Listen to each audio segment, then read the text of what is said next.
Hey there, readers. How are you? It's great to see you again. Today we're going to look at a funny character named Edward the Emu. If you look carefully at this text, you can look at the picture on your screen, or you can look in the video.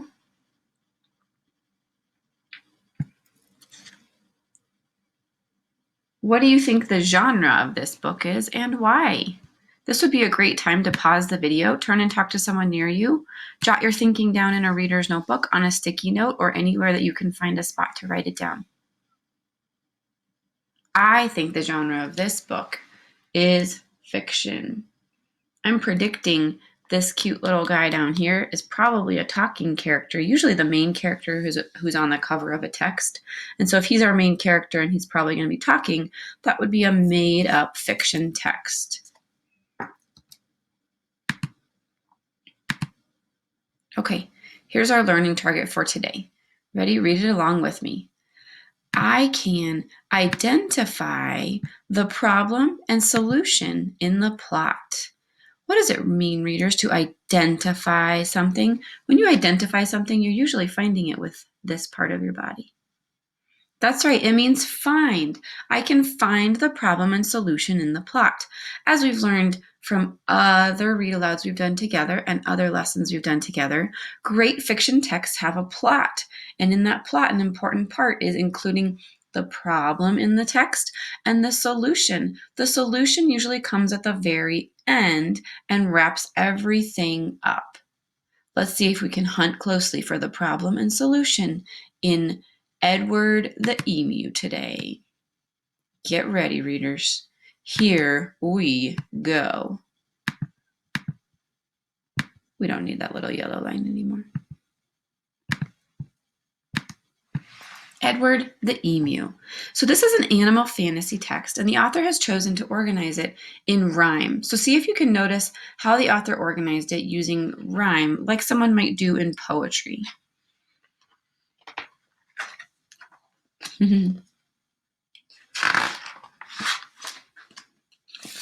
Edward the Emu was sick of the zoo. Oh, I can infer he must live in the zoo if he's sick of it and tired of being there. There was nowhere to go, there was nothing to do, and compared to the seals that lived right next door, well, being an emu was frankly a bore. When you say something is frank, when you say something frankly, do you have background knowledge on what that means? This is a great spot for us to use our background knowledge so we can infer what the author's trying to tell us here. Now would be a great time to pause, talk to someone in your house, see if you can learn what that word means, or share the background knowledge that you have on frankly. That's right, frankly means honestly. So honestly, he's just bored. Just straight up, he's not pretending, he's not joking, he's just honestly bored. Nice job, readers. So, that night, when the zookeeper went home to bed, Edward jumped from his pen and he laughed as he said, "The seals are the best, anybody can tell. So tomorrow, I'll just be a seal as well." I'm already starting to notice a problem here in our text. What do you think the problem is so far? Turn and tell someone near you. Jot it down. All right, let's find out. The next morning at 9, when they opened the zoo, the seals were swimming and Edward was too. He dived in the water and basked in the sun, and he balanced a ball on his beak just for fun. Notice how these two animals are looking at each other. How is Edward alike the seal? How is he different? Share with someone near you. Write it down in your reader's journal or on a sticky or anywhere that you have a great spot. Yeah, I'm noticing their eyes. Their eyes both look really similar. Their eyes are a similar shape with a black pupil in the middle. I'm noticing they both look wet and everything on them is matted down from being wet. I'm noticing a lot of differences. The seal has whiskers. Edward has a beak. Another similarity I'm noticing is they're both smiling at each other. What can you infer about these characters if they're both smiling at each other? All right, let's read on, readers. Well, Edward was really enjoying the day till he overheard someone behind the fence say, "The seals are always amusing. It's true, but the lion's the best thing to see at the zoo." What do you predict Edward's going to do with that information, readers? Let's find out. So that night, when the zookeeper went home to bed, Edward jumped from the pool and he smiled and said, "The lion's the best anybody can tell. So tomorrow I'll just be a lion as well." I can tell Edward really enjoyed doing what the seals do, but lions are very different. Do you think that Edward's going to be a little bit like the lion? The next morning at 9, when they opened the zoo, the lions were roaring, and Edward was too.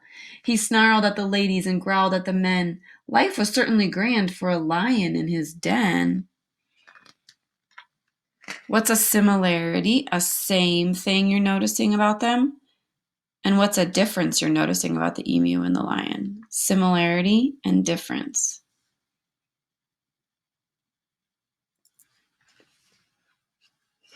Do you still think the problem's the same? I still think Edward's not happy being an emu and he's trying to be someone he's not. I think the problem is he's trying to find somewhere that he thinks is better and more interesting than his life as an emu. Well, Edward was having a wonderful day till a man in the crowd had the gumption to say, "Gumption? Does anybody have background knowledge on gumption? What does gumption mean?" That's right, like the bravery in the heart. Somebody had the bravery and the heart. He couldn't believe they had the strength in them to say, "The lion's a beast I shall always detest. The snakes are the things that I like to see best." Okay, so in the past, when Edward heard a comment about seals are great, but the lions are better, what happened? So based on what's happened in the past in the text, what do you predict Edward's going to do next with this comment from someone at the zoo who's observing the animals? "The snakes are the things that I like to see best." Let's read on and find out.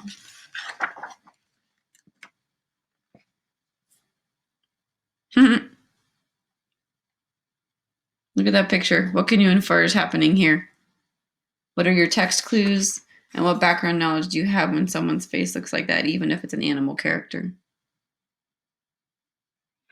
So that night, when the zookeepers went home to bed, Edward crept from the cage and he grinned as he said, "If the snakes are the best things and that's what they say, well, then tomorrow I'll just be a snake for the day."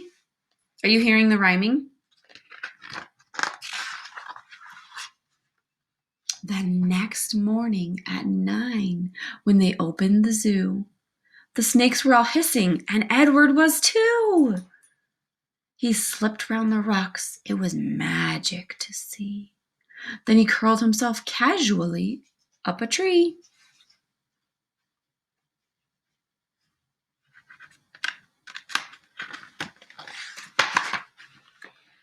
When Edward was just warming up for the day, when he overheard one of the visitors say, "Uh-oh, oh man, that sounds a light bulb off in my head as a reader. Every time a visitor at the zoo has said something, it makes Edward do something different."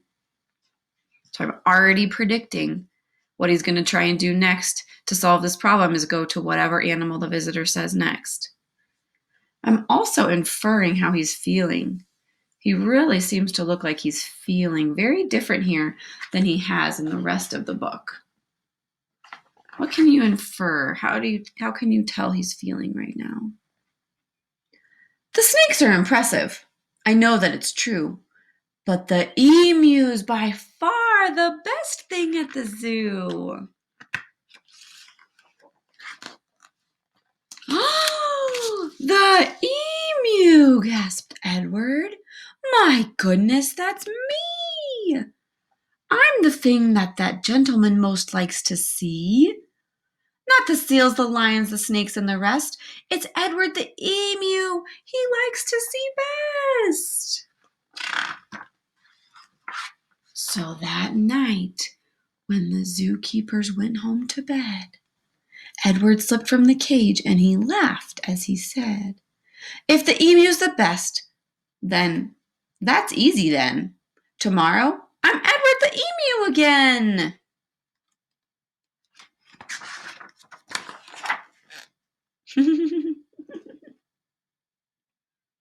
Edward ran to the place where he used to reside, but oh, what a shock when he clambered inside. He found himself suddenly come face to face with the emu they'd brought in to take Edward's place.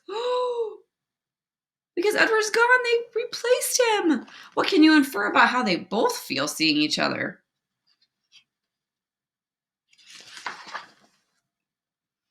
The emus considered each other a while. Then the next emu said with a shy little smile, "Hello, I'm Edwina. It's nice meeting you. You're the best thing I've seen since I came to the zoo." Does Edward look happy again, readers? How can you tell? That's right. Listen to what Edwina says to him and look at your picture clues. Those are great evidence from the text. You're the best thing I've seen since I came to the zoo. If somebody tells me that I'm the best thing they've seen, that sure makes me feel good. So I can infer he's happy again. All right, readers, how was the problem solved in this book, in this fiction fantasy text with talking animals? How was the problem solved? Let's talk about it.